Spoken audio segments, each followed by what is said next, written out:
신약성경 마태복음 25장 31절에서 46절, 마태복음 25장 31절에서 46절 제가 읽어드립니다.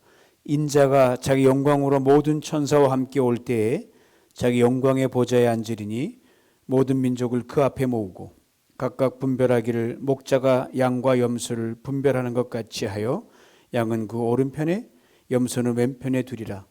그때 임금이 그 오른편에 있는 자들에게 이르시되 내 아버지께 복받은 자들이여 나와 창세로부터 너희를 위하여 예비된 나라를 상속하라. 내가 줄일 때에 너희가 먹을 것을 주었고 목마를 때에 마시게 하였고 나그네 되었을 때에 영접하였고 벗었을 때에 옷을 입혔고 병들었을 때에 돌아보았고 옥에 갇혔을 때에 와서 보았느니라. 이에 의인들이 대답하여 가로되 주여 우리가 어느 때에 주의 줄이신 것을 보고 공궤하였으며 목마르신 것을 보고 마시게 하였나이까. 어느 때에 나그네 되신 것을 보고 영접하였으며 벗으신 것을 보고 옷 입혔나이까.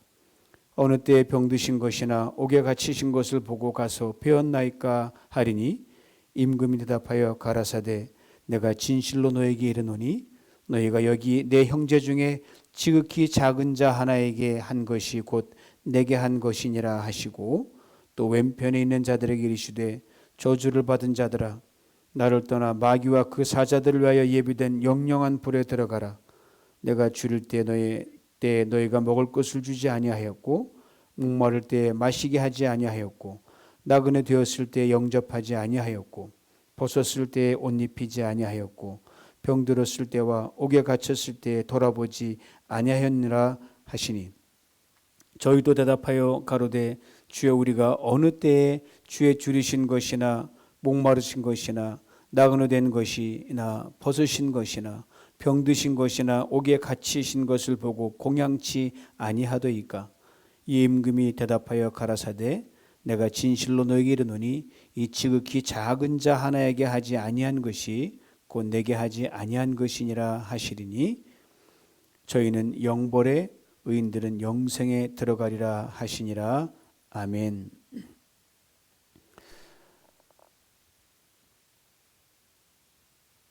오늘 말씀을 묵상하면서 제가 학창시절 용산에 있는 미군 기지에 영어 성경 공부를 했을 때 하고 다닐 때 만났던 흑인 크리스찬 형제가 하나 떠올랐습니다.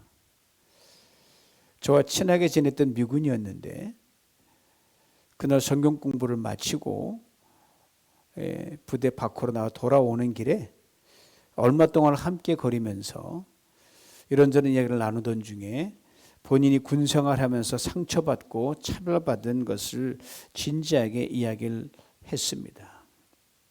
그러면서 그 눈물을 글썽글썽 하더라고요. 자신이 흑인이라는 이유 하나 때문에 백인들로부터 많은 부당한 대접을 받고 평가를 받았노라고 말해 주었습니다. 아무리 잘해도 늘 색안경을 끼고 그렇게 판단한다는 거예요. 잘했음에도 불구하고. 그리고 이전보다 나아졌지만 여전히 힘들 때가 있다고 그렇게 말을 했어요. 그리고 예수님의 말씀을 이렇게 힘주어 말한 겁니다. 비판을 받지 아니하려거든 비판하지 말라. 너희가 비판하는 그 비판으로 너희가 비판을 받을 것이다. 오늘 본문이 우리에게 일깨워주는 가장 중요한 교훈 중에 하나가 바로 이것입니다. 주님이 종말 때, 세상 끝날 때 최종 판단을 내리시기까지 우리는 섣부른 판단이나 평가를 내려서는 안 된다는 사실입니다. 이 일에 대해서는 혹 잘했다 못했다 평가할 수 있겠지만 사람에 대해서는 특별히 그러합니다. 오늘 본문에 등장하는 양과 염소의 비유, 우리 모두가 익히 잘 알고 있는 비유의 말씀입니다. 많은 말씀을 들었을 것이에요. 그리고 이 말씀에 등장하는 양은 양은 착한 사람이구나, 염소는 나쁜 사람이구나, 양은 선한 사람이구나, 염소는 악한 사람이구나, 양은 의인이요 염소는 죄인. 그래서 마지막 심판날에 양은 천국에 들어가고 염소는 지옥에 떨어진다고 우리는 그래 단선적으로 흑백으로 곧잘 이해하고 왔습니다. 그런데 말입니다. 우리가 살면서 이 사람은 양, 저 사람 염소라고 낙인을 찍고 그렇게 여기며 살아왔고 지금 살아가고 앞으로도 그런 오류를 많이 범할 것입니다. 예수님도 분명히 혹 구별하려거든 마지막 날에 가서야 양과 염소가 구분된다고 말씀했거든요. 당시 말씀을 듣고 있었던 사람들은 다른 사람이 아닌 예수님의 제자들이었어요. 그리고 오고 가는 세대를 통틀어서 이 말씀을 주로 들었던 사람들은요, 세상 사람들보다 소위 말하는 그리스도인들이 교회 다니는 사람들이었어요. 이 사람들 이미 이 세상 다 떠나고 없습니다. 저는 가끔 이런 상상을 해봅니다. 이분들이 살면서 양이라고 그렇게 판단했던 사람들, 과연 마지막 날에 주님 앞에 가서 양으로 평가를 받았을까 아니면 염소로 평가를 받았을까? 동시에 이분들이 살면서 염소라고 판단하고 낙인 찍었던 사람들 또 어떤 평가를 받았을까? 염소였을까? 양이었을까? 또 하나 있어요. 양의 모습과 염소의 모습을 동시에 가지고 있는 참 묘한 사람들이 있잖아요. 이 사람들은 어떻게 될까? 이러지도 못하고 저러지도 못하고 일로 보내 절로 보내 주님 헷갈리실 거 아니에요? 사실 전혀 알 길이 없습니다. 몰라요. 아는 것처럼 말하는데 문제가 있는 거죠. 그럼 우리가 알아야 할 한 가지만 알면 됩니다. 오늘 본문의 말씀은 종말적인 것 분명히 맞습니다. 최종 심판에 대한 말씀인 것 맞아요. 동시에 오늘 우리의 삶을 어떻게 살아가야 하는지 이거에 대한 강한 권면과 격려의 말씀이라는 사실입니다. 그러므로 주님께 나를 마지막 날에 염소로 분야의 왼편으로 세우시면 어떡하나 이런 염려와 걱정, 두려움을 내어려 놓으시기 바랍니다. 성경은 분명히 이렇게 말씀해 줍니다. 디모데후서 1장 7절 말씀 들어보세요. 하나님 우리에게 주신 것은 두려워하는 마음이 아니요 오직 능력과 사랑과 근신하는 마음이니라. 독생자 예수 그리스도 우리 주님을 우리에게 보내주셨고 십자가 달려 피 흘리기까지 내버려두면서 그토록 우리를 사랑하신 하나님, 그 하나님은 왜 두렵습니까? 결코 두려우신 분이 아닙니다. 야단치셔도 다시 챙기시고 용서하시고 그 예수 안에 있을 때 하나님 우리에게 죄를 이길 능력을 그러므로 쉼없이 부어주십니다. 그리고 어제보다 오늘보다 내일 더 사랑하는 사람으로 더 힘써 부지런히 맡은 일에 충성을 다하는 그런 사람으로 살아갈 수 있게 해주시는 신실하시고 좋으신 하나님이십니다. 이것을 잊지 말아야 됩니다. 오늘 하나님을 믿고 부족하더라도 매일매일 신실하게 살기를 힘쓰면 마지막 날은 심판의 날이 아니라 축제의 날이 될 것이요 상급의 날이 될 것이기 때문입니다. 오늘 본문에 예수님께서 양과 염소를 구분하는 목자로 등장하십니다. 중동 지역에 가면 양들은 대체로 양이 흰색이에요. 털이. 염소는 거의 다가 검정색입니다. 좀 흰색에서 좀 벗어나더라도 이 염소와 양이 금방 구별되거든요. 양을 키울 때 염소 몇 마리를 양의 무리 속에 집어넣습니다. 양들은 이 멀리 보지 못하니까 끼리끼리 몰려가지고 몰려가다가 밟혀 죽는 일이 가끔 일어나거든요. 염소를 집어넣으면 툭툭 치니까 흩어져서 양의 생존을 보장받는 게 염소 때문입니다. 이제 하루 일과가 다 끝나고 이제 들에 다 풀어놨던 염소와 양들을 다 거두어서 이제 우리로 데리고 들어올 시간이 되거든요. 그러면 이제 해가 넘어가고 어두컴컴해지면 양은 양대로 염소는 염대로 우리로 들여보냅니다. 그때 양과 염소를 한치의 오차도 없이 구분하는 게 바로 목자인데 바로 그 목자처럼 예수님께서 우리의 인생을 정확하게 평가하신다는 말씀입니다. 그 어떤 억울함도 없이 공평하게 평가하십니다. 마지막 종말의 날에 그리하십니다. 사랑정으로 잘 알려져 있는 고린도전 13장 아시죠? 거기 이런 말씀이 있습니다. 앞부분에 내가 사람의 방언과 천사의 말을 할지라도 사랑이 없으면 소리나는 구리와 울리는 꽹과리가 되고 내가 예언하는 능이 있어 모든 비밀과 모든 지식을 알고 또 산을 옮길 만한 모든 믿음이 있을지라도 사랑이 없으면 내가 아무것도 아니요. 그 다음 말 잘 들어보세요. 내가 내게 있는 모든 것으로 구제하고 또 내 몸을 불사르게 내어 줄지라도 사랑이 없으면 내게 아무 유익이 없느니라. 저는 이 말씀 좀 이해될 것 같은데 그 전보다는 이해되지만 여전히 퀘스천 마크가 많은 이 말씀이에요. 여러분 특히 마지막 번 말씀하셨듯이 내가 내게 있는 것으로 구제하고 또 내 몸을 불사르게 내어 줄지라도 사랑이 없으면 내게 아무 유익이 없느니라. 여러분 좀 이해 가십니까? 여러분 대단하신 분들이 저는 이해가 안 가요. 잘. 이상하잖아요. 분명 모든 걸 다 포기해요. 심지어 몸을 불사를 정도로 내어줄 정도면 사랑 없으면 불가능하잖아요, 여러분.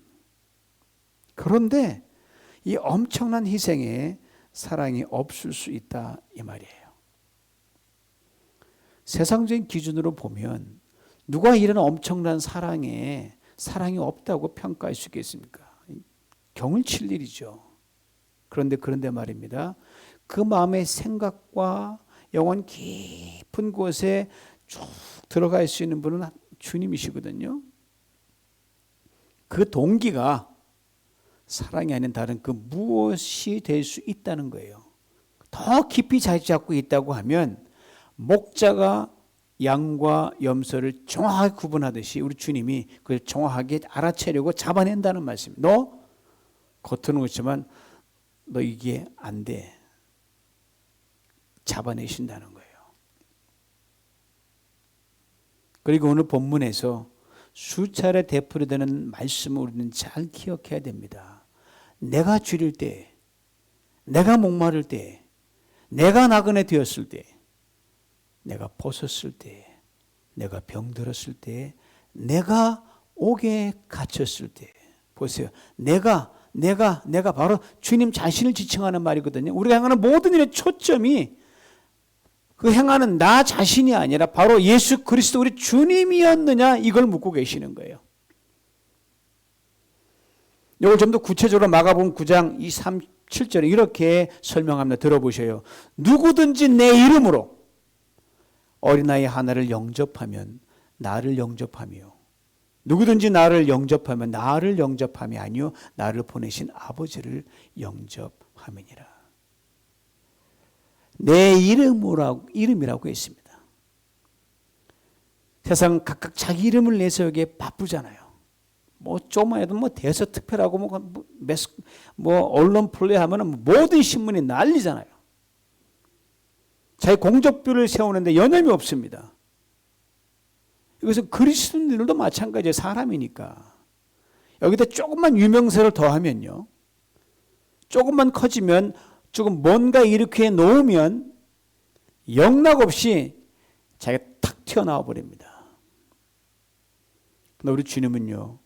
주의 이름으로 한 것만 기억하십니다. 고로 앞서 언급한 말씀 내가 내게 있는 모든 것으로 구제하고 또 내 몸을 불사르게 내어 줄지라도 사랑이 없으면 내게 아무 유익이 없느니라고 한 말씀이요. 이게 남의 얘기가 아니란 말이에요. 여러분과 제 이야기가 될 수 있다는 것 이것을 잊지 말아야 합니다. 얼마나 많은 걸 행했느냐 얼마나 진실되게 행했느냐가 더 중요하다는 겁니다.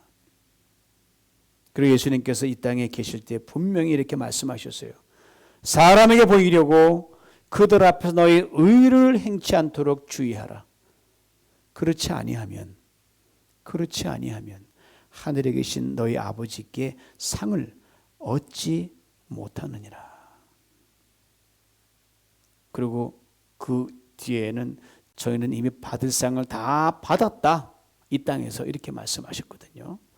여러분 지금 상 받으실래요? 나중에 상 받으실래요? 전 나중에 받을게요. 나중에 상 받는 사람이 혹 예수님 오른쪽에 서게 될 양일 수도 있다는 것 꼭 기억할 수 있기를 바랍니다. 사랑하는 성도 여러분, 저는 양과 염소의 비유를 읽을 때 아주 어렸을 때 뭐 한참 자랄 때는 좀 이거 걱정되네 이렇게 받아들였거든요. 근데 이제는요 아무 두려움 없이 감사함으로 편안한 마음으로 이 대본문을 읽고 늘 은혜를 받습니다. 우리 주님이 우리에게 요구하시는 목록들이 바로 그것이 목록들을 보세요. 줄인 자에게 음식을 주는 일, 목마른 자에게 마실 것을 주는 일, 나그네를 영접하는 일, 헐벗은 자에게 옷 입혀주는 일, 병자를 위로하는 일, 갇힌 자를 찾아가는 길. 그렇습니다. 우리 주님은 많은 돈을 도네이션 한다든지 역사에 이름을 남길 만한 일을 한다든지 뭐 거창한 일을 하는 것은 사실 우리 주님 관심 없어요, 여러분. 정말 관심 없으십니다. 사람들만 난리치고 공적배 세울 뿐이죠. 우리 모두가 할 수 있는 그 작은 일을 했느냐 안 했느냐, 얼마나 진실했느냐 이것만 묻고 계십니다. 왜? 하나님 앞에는 큰 일이 하나도 없기 때문입니다. 줄인 자, 목마른 자, 나그네, 헐벗은 자, 병자, 갇힌 자, 그것도 먼데 있는 사람들이 아니에요. 조금만 관심을 돌리면 매일매일 대할 수 있는 사람들입니다. 우리가 마음만 먹으면 언제 어디서도 할 수 있는 일들입니다. 바로 이 사람들에 대해 주님이 오른편에 있는 사람들에게 이렇게 말씀하십니다. 오늘 보면 35절로 36절이에요. 내가 줄일 때 너희가 먹을 것을 주었고, 목마를 때 마시게 하였고, 나그네 되었을 때 영접하였고, 벗었을 때 옷을 입혔고, 병들었을 때 돌아보았고, 옥에 갇혔을 때 와서 보았느니라. 그러자 오른편의 사람들이 깜짝 놀라 이렇게 묻습니다. 우리가 언제 주님께 그렇게 했단 말입니까? 주님이 대답하십니다. 너희가 여기 내 형제 중에 지극히 작은 자에게 한 것이 곧 내게 한 것이니라. 내 형제라고 했습니다. 예수님 형제라고 부르는 사람 누굴까요? 먼저는 예수를 믿고 예수의 이름이 있는 사람들입니다. 다음은 예수께 돌아올 세상 사람들을 말합니다. 요약하면 나 이외의 모든 타인을 다 망라합니다. 그런데 오른편에 있는 사람들은 저들이 바로 이 타인에게 한 그것을 예수님께 한 것이라는 것을 전혀 의식하지 못하고 그냥 했을 뿐이에요. 오직 주의 사랑에 매여 오직 주께 받은 은혜에 감격하여 베풀지 않으면, 돕지 않으면 견딜 수 없어서 손익을 따지지 않고 이 타인의 눈에 띌 때마다, 이 타인의 관심에 대해 잡힐 때마다 그리했을 뿐입니다. 근데 주님께서 이렇게 말씀하시는 거예요. 그것이 바로 내게 한 것이다. 이제 주님께서 왼편에 있는 사람들에게 말씀하십니다. 오늘 본문 42절 43절이에요. 내가 줄일 때 너희가 먹을 것을 주지 아니하였고, 목마를 때 마시게 하지 아니하였고, 나그네 되었을 때 영접하지 아니하였고, 벗었을 때 옷 입히지 아니하였고, 병들었을 때와 옥에 갇혔을 때 돌아보지 아니하였느니라. 그래서 옆에 있는 사람들이 이렇게 묻습니다. 우리가 언제 주님께 그렇게 안 했어요? 주님의 대답입니다. 이 지극히 작은 자 하나에게 하지 아니한 것이 곧 내게 하지 아니한 것이다. 저들의 답변을 풀면 이렇게 됩니다. 주님, 우리가 그 사람이 주님인 줄 알았더라면 우리가 어떻게 안 도왔겠어요? 우리는 그 사람 도울 가치가 형편없기 때문에 그냥 지나쳤죠. 에이, 주님인데 왜 그걸 그냥 쳐요? 물들이고 옷 입히고 감옥 찾아가 봤죠. 이런 말이에요. 이 말이 됩니까?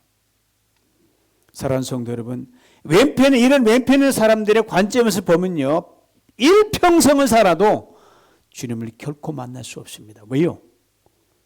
주님은 언제나 작은 자, 지극히 작은 자, 즉 줄인 자, 목마른 자, 나그네, 헐벗은 자, 병자, 갇힌 자의 모습으로 우리 곁에 와 계시기 때문입니다. 저는 이 대목에서 가장 안타까운 것은요, 이 왼편에 있는 사람들이 지금 마지막이거든요. 마지막 심판 종말 때에 이제 더 이상 미룰 수가 없는 다른 세컨드 기회가 없는 거예요. 그 종말의 때와 장소에조차 정직하지 못한 거예요. 동시에 이 대목이 안도의 한숨을 돌리게 만들거든요. 왜냐하면 아직은 종말의 때가 아니거든요. 저 먼 미래를 지금 비유로 말씀하시니까 아직은 종말의 장소가 아니기 때문입니다. 즉 오늘 돌이키고 만회할 기회가 있기 때문입니다. 그렇다면 무엇이 오른편에 있는 사람들과 왼편에 있는 사람들의 차이를 만들어낸 겁니까? 이에 대해 예수님께서 하신 말씀을 귀담아 들을 필요가 있습니다. 누가복음 6장 45절입니다. 선한 사람은 마음에 쌓은 선에서 선을 내고 악한 자는 그 쌓은 악에서 악을 내나니 이는 마음에 가득한 것을 입으로 말함이니라. 또 누가복음 11장 41절 말씀 이렇게 말씀합니다. 오직 그 안에 있는 것으로 구제하라. 안에 있는 것으로 구제하라. 그래야면 모든 것이 너에게 깨끗하리라. 두 말씀을 정리하면 이렇게 됩니다. 선이 체질화되어 이제는 의무가 아닌 것으로 본능적으로 아주 자연스럽게 생각이 가고 마음이 움직이고 손이 나가고 발이 가고 온몸이 움직여 이제는 선을 행하지 않으면 견딜 수 없는 상태가 되어버린 것을 말합니다. 이것이 바로 오른편의 사람과 왼편의 사람의 차이입니다. 한 번의 선행은 몇 번의 선행은 누구나 할 수 있습니다. 이것을 누가 선이라 하지 않습니다. 이것이 체질화될 때 선이라 합니다. 한 번의 악, 몇 번의 잘못과 실수악은 누구나 저지를 수 있습니다. 이걸 두고 악이라 단정짓지 않습니다. 이거 체질화될 때 악이라 합니다. 주님이 바로 이것을 말씀하고 계십니다. 18세기 시인이면서 문필가였던 조킨 밀러라는 사람이 있습니다. 그의 시 콜럼버스라는 시가 있는데 거기에 참 이 마음에 닿는 대목이 있어요. 평범하게 풀면 이런 뜻입니다. 사람들이 악인이라고 정죄하는 사람들에게서 나는 적지 않은 선이 있음을 발견한다. 사람들이 거룩하다, 경건하다 이렇게 찬양하는 사람들에게서 나는 많은 죄와 흠결을 발견한다. 하나님도 구분하지 않은 이 두 사람 사이에 내가 감히 어떻게 선을 그을 수 있단 말인가, 엄두가 나지 않는다. 이렇게 정직하게 시에 적어놨어요. 그렇습니다. 살아가는 동안 여러분, 누가 악인인지 거룩한지 사실 판단하기 쉽지 않습니다. 아니, 불가능합니다. 오늘 본문의 표현을 빌자면 양인지 염소인지 구분이 안 됩니다, 여러분. 오직 하나님 앞에서 서 있는 나라고 하는 여러분 각자 인간 실존만 존재하고 그게 제일 중요하다는 거예요. 그리고 내가 선을 쌓아가며 그 안에 있는 것으로 줄인 자에게 음식을 주고 목마른 자에게 마실 물을 주며 나그네를 영접하고 헐벗은 자에게 옷 입혀주며 병자를 위로하고 갇힌 자를 사랑하여 부지런히 힘쓸 뿐입니다. 그리고 어느 날 주님과 인생 결산을 하는 종말의 시간과 자리에서 주님으로부터 다음과 같은 판단을 듣기를 원합니다. 내가 줄일 때 너희가 먹을 것을 주었고 목마를 때 마시게 하였고 나그네 되었을 때 영접하였고 벗었을 때 옷을 입혔고 병들었을 때 돌아보았고 옥에 갇혔을 때 와서 보았느니라. 이 주님이 또 이렇게 말씀해 주실 것입니다. 오늘 보면 34절입니다. 내 아버지께 복받은 자들이여 나와 창세로부터 너를 위하여 예비된 나라를 상속하라. 앞에서 말씀드린 대로 오늘 본문은요, 예수님께서 제자들과 최후의 만찬을 하시기 직전 예루살렘 성전을 내려다 보시면 감람산에서 하신 말씀이거든요. 오늘 말씀 톤이 아주 강합니다. 그렇게 제자들은 아마 움찔했으면 틀림없어요. 게다가 영벌이다, 영원한 형벌이라는 말씀이 딱 들릴 땐 저들은 두렵기까지 했음에 틀림없습니다. 예수님 앞에 앉아있는 제자들은 사실 그때까지 딱히 칭찬 들을 만한 행동을 한 적이 거의 없거든요. 이런 자들에게 선이다? 이걸 입에 올릴 수도 없습니다. 형편없었으니까. 특별히 제자들이 마지막 순간에 핏대를 올리면서요, 내가 커, 내 높은 자리에 올라갈 사람은 나야 라고 그렇게 큰 소리로 막 싸웠거든요. 이런 일이 뭐 한두 번이었겠어요? 이런 제자들이었기에 예수님의 양과 염소의 비유를 듣고 자신들은 정말 끝난 가서 왼편에 서면 어떻게 하나 아마 많이 염려했을 거예요. 더구나 주님이 오늘 말씀 시작을 내가 영광 중에 임금으로 왕으로 등극하다고 운을 딱 떼시면서 말씀하셨으니 큰일 났네. 아마 그랬을 거예요. 저희들이 훗날 왼편에서는 염소가 되기를 주님이 정말 바라셨을까요? 그러리 만무합니다. 예수님의 뒤를 이어 이제는 정말 선을 행하는 자로 주님의 이름으로 주님의 능력으로 이 땅에 하나님의 나라를 견고히 세워가는 자로 살아가라고 그렇게 강하게 말씀하셨다, 그리 생각합니다. 제자들 외에 다른 대안을 주님이 한 번도 생각해 본 적이 없으신 분이거든요. 너희들 아니면 안 된다, 아무리 못나 너희들을 통해서 하나님 나라의 복음이 증거되게 한다고 분명히 변치 않은 마음으로 그들을 잡아두셨거든요. 그러면 제자들의 선한 능력으로 다시 일어서기를 원하고 또 원하신 겁니다. 저는 가끔 이렇게 상상해 봅니다. 양과 염소의 비유를 다 말씀하신 후 풀이 죽어 있는, 풀이 아마 많이 죽었을 거예요. 제자들에게 주님이 이렇게 말씀하실 것 같아요. 이놈들아, 왜 이렇게 풀이 죽어 있는 게냐? 좀 전까지 그렇게 큰 소리로 따구닥닥 싸우더니 그 용기 어디 간 게냐? 내 말 듣고는 이제 겁나냐? 아주 격한 비유를 들어 농담 한번 해봤다. 이제 싸우지 말고 정말 내 제자답게 살아라. 오직 선악 능력으로 직진하라. 그리고 가자. 이렇게 말씀하실 것 같아요.